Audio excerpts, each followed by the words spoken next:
Now, the other thing I like to mention is this interpretation of nama rupa.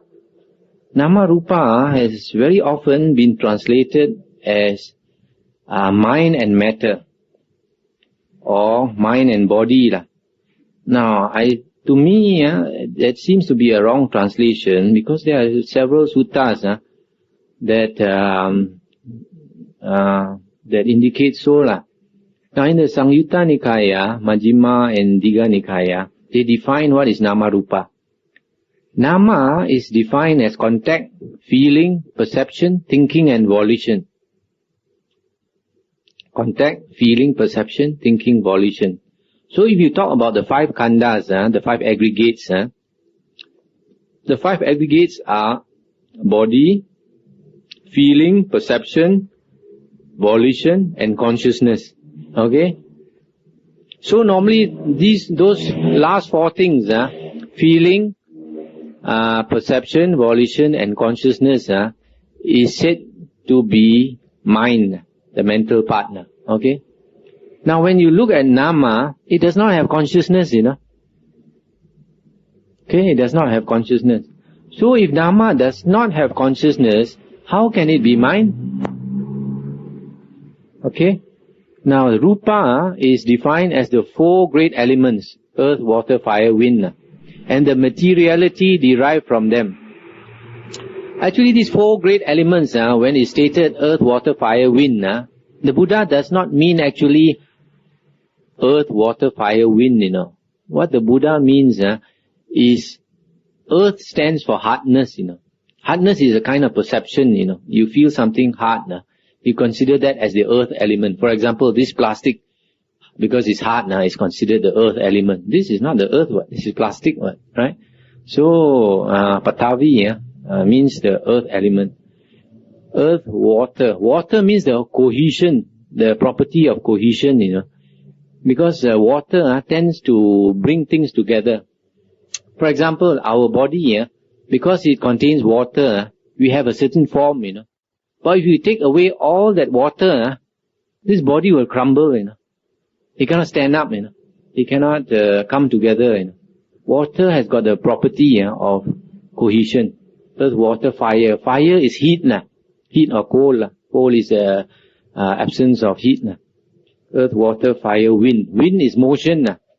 So these are behaviors, Behaviors, these 4 things. Now, nama rupa, it is stated in the Samyutta Nikaya. Consciousness or vijnana and nama rupa arise and cease together. And then the Buddha gave a simile, Nama rupa and consciousness, these 2 things arise and cease together. They are like 2 bundles of reeds, 2 bundles of reeds which are tied together. Each bundle is tied. And these 2 bundles of reeds are standing, supporting each other, They are leaning on each other, okay? They are leaning on each other. So they stand together and they fall together. If you pull one away, the other one, if you make one fall, the other one also will fall. Right? And they stand only supporting each other. When you see this, actually, nama rupa means what, Nama rupa means phenomena, Phenomena that is presented to consciousness. Because the moment consciousness arises, you must be conscious of something, yes or not? If you cannot be conscious of something, you cannot have consciousness. Consciousness only means conscious of something, right? So that something that is presented to consciousness, in other words, phenomena, the totality of phenomena that is presented to consciousness, that actually is nama rupa. And that has 2 aspects. The 2 aspects is a mental aspect and there is a material aspect. That's why actually nama rupa should be defined as mentality and materiality. These are the 2 aspects that impinge on consciousness, that impinge on vijnana. Now, I'll give you some other suttas why I say this. In Samyutta Nikaya, there's another sutta that says, there is just this body and nama rupa outside, without. In the sutta, in the translation, they put nama rupa without. And within is the body, and without is nama rupa, giving rise to contact and the six sense bases. You see? In other words, nama rupa does not include body, Because here this sutta is mentioning there is this body inside and nama rupa outside. So how can nama rupa mean body and mind? Right? Now there's another sutta that says, by the arising of nama rupa comes the arising of mind. And by the ceasing of nama rupa comes the ceasing of mind. That means nama rupa is connected to mind, If you say nama rupa is mind and body, then you must say, with the arising of nama is the arising of mind. With the ceasing of nama is the ceasing of mind. But this is not stated. It is stated with the arising of nama rupa is the arising of mind. Not the arising of nama, Arising of nama rupa is the arising of mind. Ceasing of nama rupa is the ceasing of mind. And then another sutta, Anguttara Nikaya, is stated, the basis of Sankappa Vitaka, which is translated as purposive thoughts, is nama rupa. So the basis of thinking, the basis of thoughts, is nama rupa. It's not nama, If nama is mind, then you must say, the basis of purposive thoughts is nama. But here it says the basis of purposive thoughts is nama rupa. So from here, if you come to the conclusion that nama rupa means mentality and materiality, that means the totality of phenomena that is presented to consciousness, then you have a completely different outlook from what is now being taught. What is now being taught is that the world consists of mind and matter. Everything is mind and matter. Because when you say everything is mind and matter, that means mind and matter are separate, But when you say nama rupa is mentality and materiality, what is it presented to consciousness, then you slowly realize, as confirmed in two other sutta, that the world actually exists in our mind. You see? When you say that nama rupa is mentality and materiality, that means even our body is inside our mind. You see? How do we perceive our body? You see, to a normal person, the mind is inside here, The mind is inside here, the body is outside, the world is outside. But when you have an understanding of the Dhamma, then you realize even the perception of the body is through these six sense organs. Through seeing our body, through hearing, smelling, taste, touch. And so when you realize that the whole world is inside our mind, then you realize that the world is not real. It's like a dream. Whereas the other one, if you say that everything is nama rupa, then to you, the real world is very real, And you are trying to escape from the world, trying to gain liberation, to enter nibbana. It's like escape from the world. Whereas that's not the real picture. You see? In the Anguttara Nikaya and the Samyutta Nikaya, there's a sutta called Rohitassa Sutta. And there, the Buddha said, in this fathom-long body is the world, the arising of the world, the ceasing of the world, and the way to the ceasing of the world. Everything is inside this body, meaning everything is inside the mind. The whole world is inside the mind. Then there's another sutta in the Digha Nikaya where the Buddha said, one disciple came to ask the Buddha, he said, where do the four elements, earth, water, fire, wind, where do they not arise? Where is there no suffering, no birth, aging, dying? So the Buddha said, you asked the question wrongly already. You should not ask this way. The Buddha said, you should have asked, where do the four great elements have no footing to arise? Then the Buddha said, the four great elements, in other words, the world, has no footing to arise, no support to arise, when consciousness ceases, when consciousness stops, There is no long or tall, long or short, there is no big or small, there is no nama rupa, the consciousness ceases altogether. But although consciousness ceases, then the Buddha said, consciousness is like non-active, non-manifestative, but consciousness is still bright and boundless, So Nibbana is a state where the consciousness is bright and boundless, but it has stopped working. It is no more active. It stopped manifesting anything for you to see, to hear, etc. That is a state of Nibbana. So when we go back to Nibbana, actually we are not running away from reality. We are going back to reality. Only this world is not real. Then the other last thing I want to mention is that there are many wrong views in the Abhidharma, which in my previous talk, you should listen to my previous talk, the one in Ipoh, I mentioned 3 serious things wrong with the Abhidharma. One is that it is stated that path moment and fruit moment, they follow each other immediately. In the moment you get path, the next moment you get fruition. And I mentioned 3 suttas where we shows that the path attainer does exist. It's not that he does not exist. He does exist. 3 suttas were mentioned. And then the others wrong view I mentioned was that they said when the Abhidharma was taught, about 800 million devas became arahants.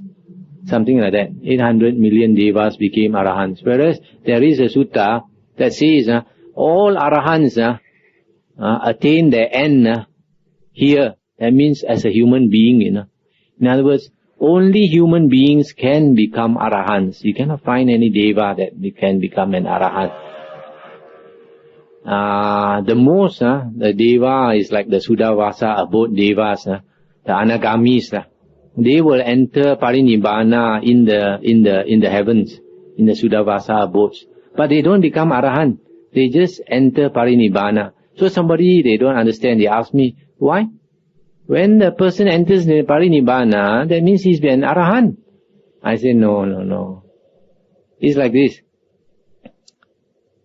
When there is a being, when there is a person, then you can talk of that person as being a man or a woman, male or female, or a putujana, or a sotapan, a sakadagami, anagami. Only when the person is alive you can describe him in various ways, yes or not. When the person enters parinibbana, there is no more person, and no being. So how can you talk about an arahant? There is no being in the parinibbana. How can you say as an arahant? Yes or not? So the third thing I mentioned was wrong with Abhidharma was concerning the Bhavanga state. That Bhavanga Chitta, sometimes it is called Bhavanga Sota, the stream of Bhavanga. This is not mentioned at all in the nikayas about Bhavanga.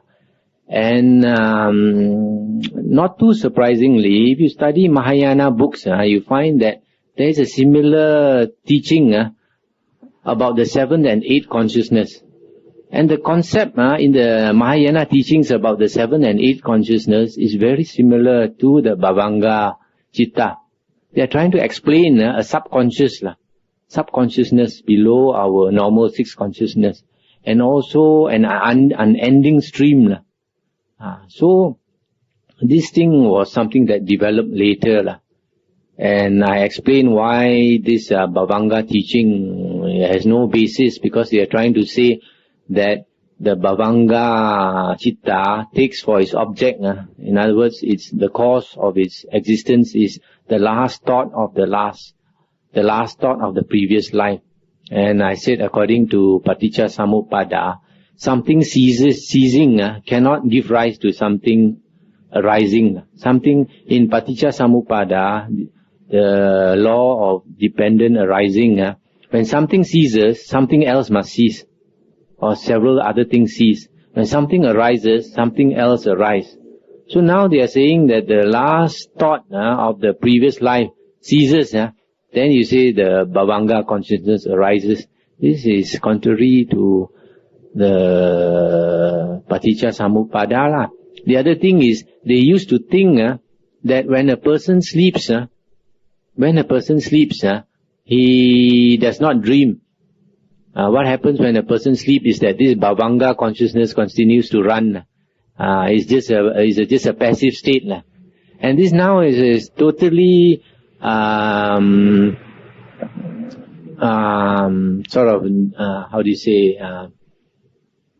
contradicted by science. Science now, they monitor a person who goes to sleep. They find most of the time we are not really sleeping, Whenever we go to sleep, we are dreaming. And this I have also confirmed by using the alarm clock. If you use the alarm clock, you set your alarm clock, for example, half an hour. You see, normally if we sleep, if we are dreaming, we don't know. But when we wake up, we don't know. If you have a very good sleep, by the time you wake up, you don't know all your dreams, You've already forgotten them. But if you were to wake up suddenly, say because of the lightning or because of the alarm clock or somebody wake you up, when you are suddenly waken up, you know that you are dreaming. So if you put the alarm clock, as I tested, you put half an hour, you get up, you know you are dreaming. You put 1 hour, you get up, also you know you are dreaming. 2 hours also you are dreaming. 3 hours you are dreaming. All the time you are dreaming. You can test yourself and see. And this is very natural because that is called asava. Asava means uncontrolled mental outflows. And that is the tendency of the mind to run, to create thoughts. So the tendency is so fierce that even in our waking state, sometimes you are not doing anything, you start daydreaming, right? Or even you are doing something, suddenly your mind will get distracted and think of something else. Because this tendency to run is so fierce, So even when you are awake, you are trying to guard your mind, still the mind runs. What more when you are asleep? You have no guard at all, When you are asleep, totally the mind, Hokkien they say, pang tua chia liao. Start running all over the place. So, those were the three main things I said that was wrong with the Abhidharma. But there are still others, For example, in the Kathavatu, they say that there are no animals in heaven. But if you read the suttas, for example, in the Sangyutta Nikaya, there's one sutta about Sakadeva Raja. One day he went out roaming, and usually he rides in a horse carriage, which is pulled by 1,000 white horses, So he has a driver called Matali. So they were going out, having a good ride. Then suddenly the Asuras saw them. When the Asuras saw them, they thought, Sakadeva Raja is alone. It's a good chance to capture him, So the big group of these Asuras started chasing Sakadeva Raja. So he had to run for his life, because they always at war. So his horses were running very fast, these 1,000 horses. And then suddenly, Sakadeva Raja saw in front of him a lot of trees, a lot of trees. And on those trees were a lot of bird nests. These Garuda birds. So Sakadeva Raja suddenly shouted to his driver Matali. He said, turn. He said, if you, otherwise, you continue full speed, you will hit the trees and kill the birds. So he said to turn. So, this Matali, the driver, quickly turned the horses. So the 1,000 horses, very obedient, made a turn. And then, when turn, went sort of 180 degrees, go stun. So, when the Sakadeva Raja made a turn like that, the Asuras got alarmed, Suddenly he's making a turn, there must be a lot of Deva behind him.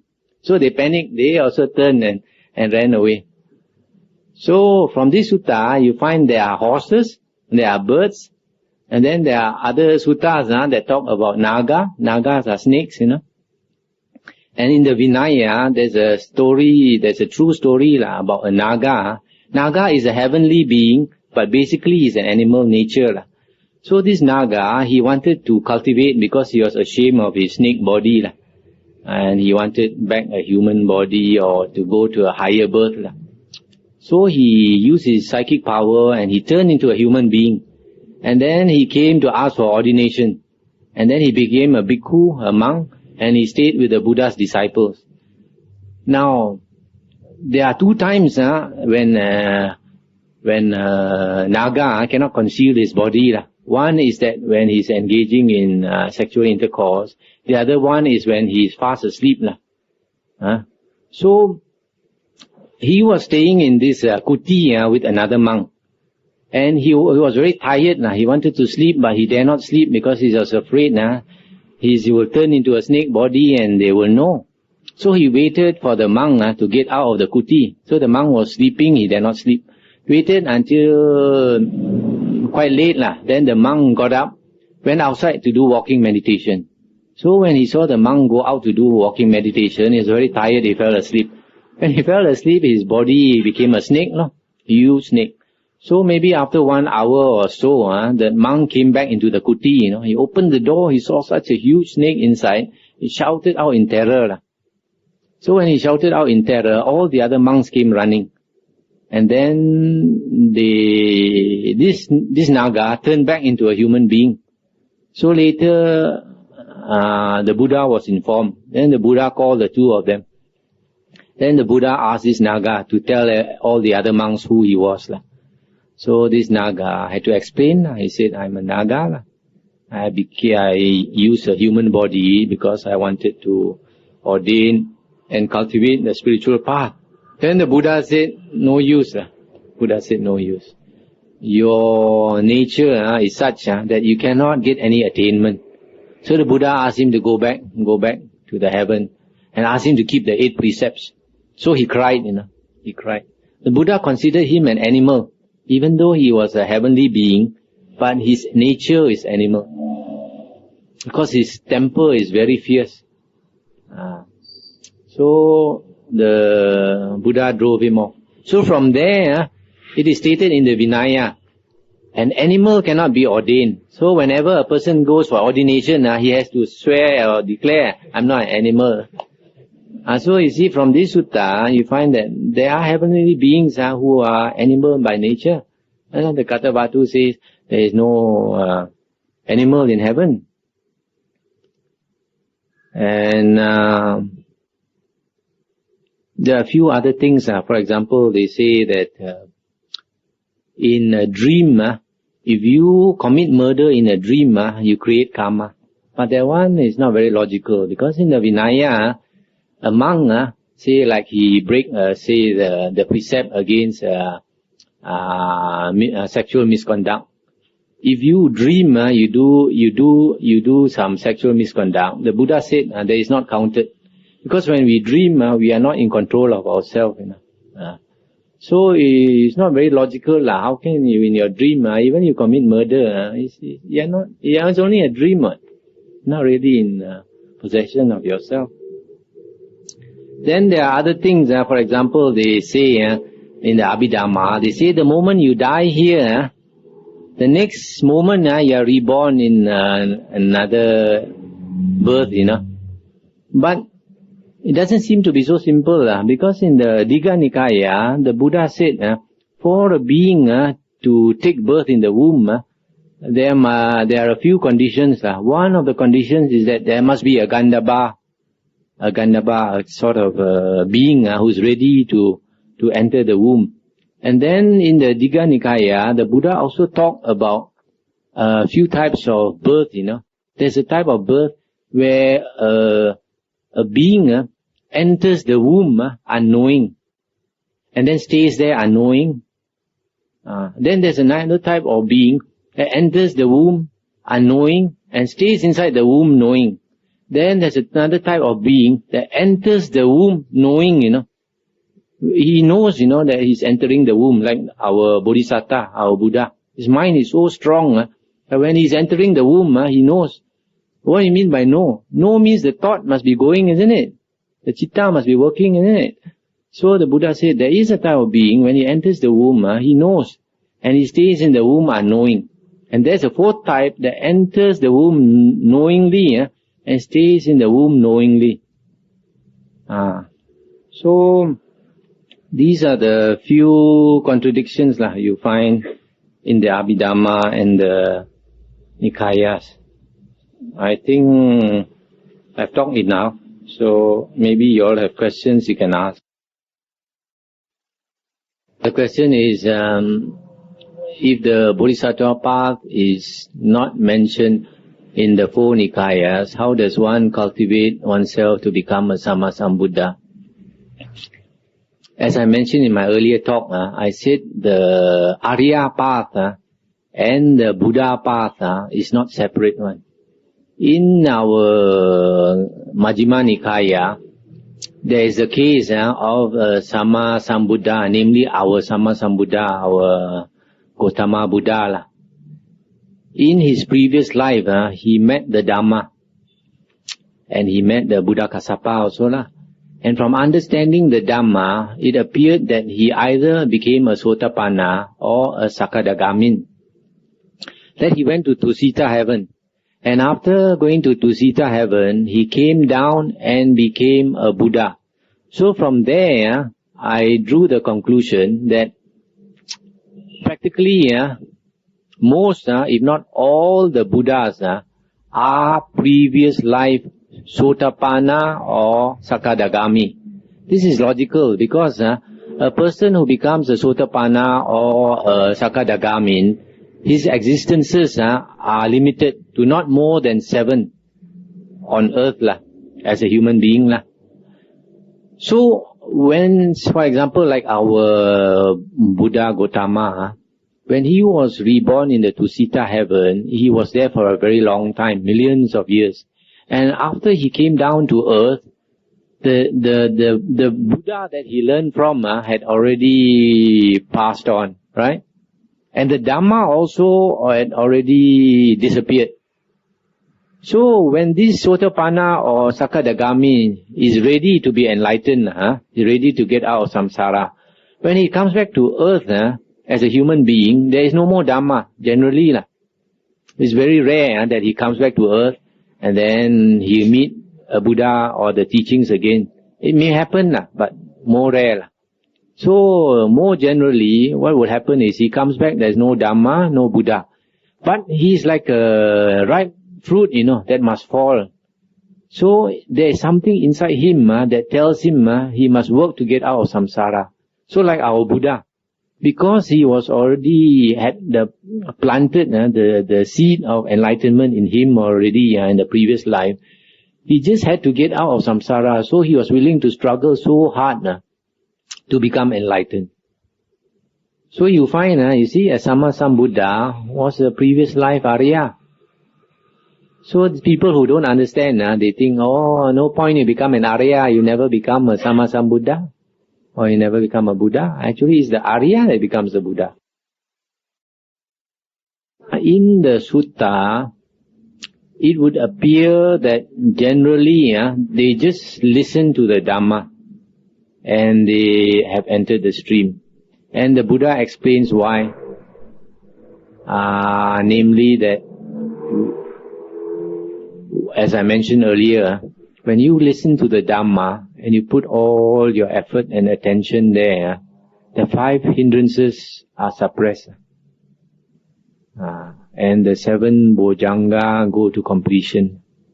So there is this condition for you to attain Sotapanna. But Sakadagamin onwards, it appears that you need samadhi. You need because the difference between between the first and second fruition person is that the second fruition person has the first fruition person has abandoned, or he has destroyed the 3 fetters, the first 3 fetters, whereas the second fruition person has not only destroyed the 3 fetters, he has weakened sensual desire or sensual lust and ill will.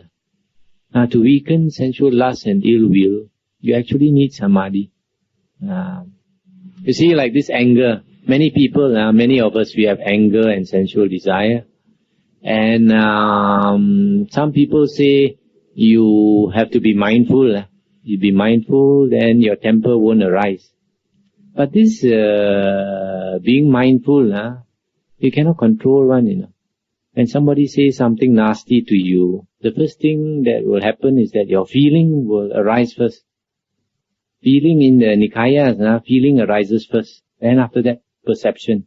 Then after that, thinking. Then after that, volition. It comes in this sequence, So, where do you have time to control your anger? The moment you hear something, the anger already arose. You see, so mindfulness in this case is not very useful. So it depends on your hindrances, If your hindrances are very strong, when your anger arises, you touch the ceiling. Whereas another person, if your hindrances are not very strong, when your anger arises, it doesn't go very high. Because it doesn't go very high, you can still control. In the sense that you get angry and then you decide what to do. Better walk away. Whereas another person, when his anger goes up the ceiling, then the first thing he might use his hands and feet and all these things. Like many years ago, I read in the papers about one man, a young man. His father scolded him. He was so angry, he took the parang and killed the father on the spot. So you see, at that moment, when the person is so angry, his mind was completely overcome by the anger. So he's temporarily insane.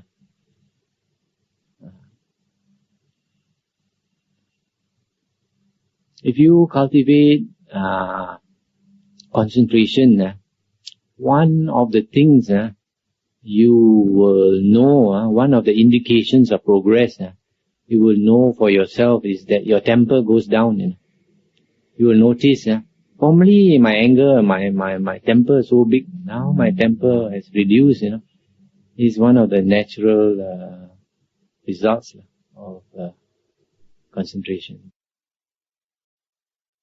We should study the 4 nikayas because they are the original. So if you have an understanding of the 4 nikayas, after that, if you want to read other books, you can. Because then you will understand what is the original teachings of the Buddha. Then you can differentiate between the right and the wrong teachings. Now, concerning the Khuddaka Nikaya, the 5th Nikaya, there are 15 books according to the Thais and the Sri Lankans. But according to the Burmese, there are 18 books because in 1956, during the Sangha Council, they added another 3 books, which everybody knows is not the Buddha's words. The 3 books they added was the Milinda Panha, Questions of King Milinda. Second one was the Neti Pakarana. Third one was the Pitako Padesa. So, you see, these books, although they know that they are not the Buddha's teaching, they still added them, which is very unfortunate, because it will create confusion a few hundred years from now. Somebody also asked me, out of these 15 books, are they all not reliable? And I mentioned about 5 are reliable. The Dhammapada, the Sutta Nipata, the Iti Vuttaka, the Udana, and the Tera Terigata. Those books are reliable. But however, if you study the 4 Nikayas, you find when you study the other 5 books, there is nothing much new for you to learn. All you need to understand and learn is already found in the 4 Nikayas. So even the other books in the Khuddaka Nikaya is more or less a repetition of what is already in the 4 Nikayas.